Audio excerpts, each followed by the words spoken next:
এয়া আমি বৰা চাউলৰ চুঙা পিঠা বনাম। বৰা চাউলটো তিয়াই থোৱা হৈছিলে ৰাতিপুৱাৰ পৰা। এয়া চুঙাবিলাক চাউল পানী ভৰাই ৰেডি কৰা হৈছে।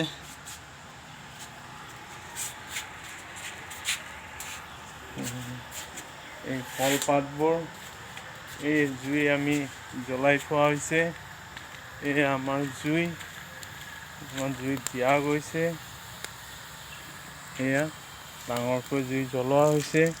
এই কলপাত এই আমাৰ শৰ্মাই চুঙা চাউল ভৰাই আছে। এয়া ভৰাই আছোঁ চাউল এনেকৈ ভৰাম। ভৰাই উঠি পানী দি দিম। কলপাত আছে, কলপাতৰ এটা সোপা বুলি কওঁ, কিছুমানে সাফৰ বুলি কওঁ। এয়া কলপাতেৰে সাফৰ দিয়া হ'ব। ইয়াৰ পিছত আপোনালোকে তাত দেখিছে জুই উঠি আছে।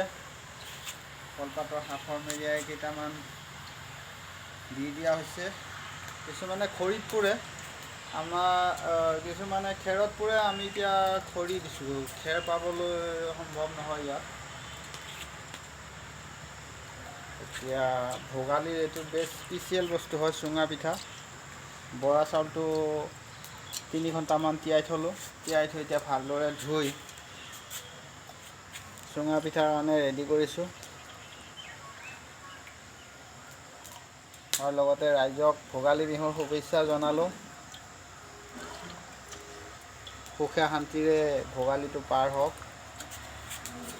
এতিয়া আমি কলপাত এনেকৈ ছিঙি ল'ম।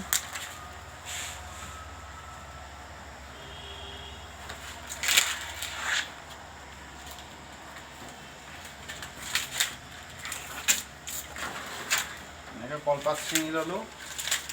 ছিঙি লৈ সাফৰ প্ৰস্তুত কৰিম। এনেকৈ মুচুকা মাৰি টাইটকৈ আমি সাফৰ প্ৰস্তুত কৰিম।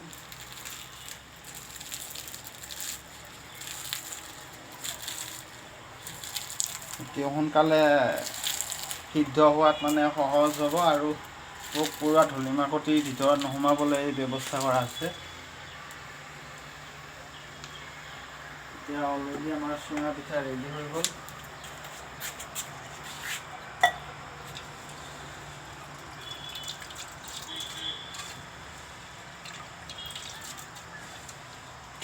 পোৰাকেইটা দেখাই দিয়ক। এইকেইটা দেখাই দিয়ক জুইত। এই আমাৰ জুইত পুৰি থকা হৈছে। এইবোৰ জুইত দিয়া হৈছে। ওলটাই ওলটাই দিব লাগিব, এনেকৈ ঘূৰাই ঘূৰাই পোৰা যাব। এয়া হৈ আছে। 4টামান দি চাইছোঁ, ভালেই নেকি, আমি নমাব পৰা হৈছোঁ। এয়া শৰ্মাই জ্বলাই আছে। এয়া চুঙাত ভৰাই আছে, সাফৰ লগাই আছে। কষ্ট কৰি হ'লেও খাম আৰু যাব নেপাওঁৱে, ক'তো আমি যাবলৈ নাই। এয়া ৰাইজৰ সেৱাত ব্যস্ত হৈ থাকোঁতেই গ'ল। ৰাইজৰ সেৱাই পৰম ধৰ্ম বুলি এতিয়া নিজে নিজে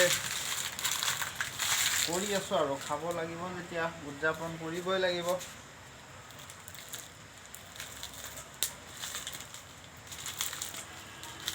ভাগ্যক ধিয়ালে কি হ'ব, হাতে কামে নিজে কৰি আছোঁ আৰু ঘৰতো মাইকী ল'ৰা ছোৱালীয়ে কিবা কৰি খাইছে, আমিও খাব লাগিব।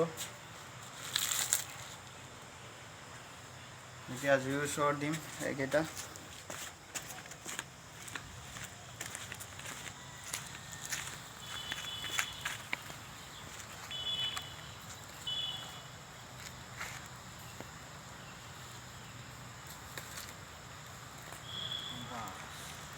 এতিয়া খৰি আমি খেৰৰ কামটো খৰিত কৰিছোঁ, কাৰণ আমাৰ খেৰ পাবলৈ অভাৱ, ধান খেৰ বা কলৰ ঢকুৱা পাবলৈও অসুবিধা। সেইকাৰণে আমি য'ত অভাৱ আছে ত'ত আৱিষ্কাৰ আছে বুলি কয় যে, এতিয়া আমি নতুন আৱিষ্কাৰ কৰিছোঁ, খৰিতে পুৰিছোঁ আৰু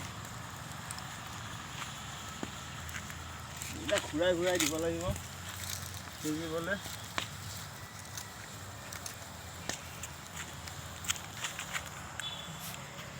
আমাৰ ছাৰেও সহযোগ কৰিছে, সুবেদী ছাৰে। এতিয়া এনেকৈ উদযাপন কৰিম আৰু কেম্পতে আমি ভোগালী বিহু। ঠিক আছে, সকলোলৈকে শেষত ভোগালীৰ শুভেচ্ছা থাকিলে। ধন্যবাদ, বাই বাই।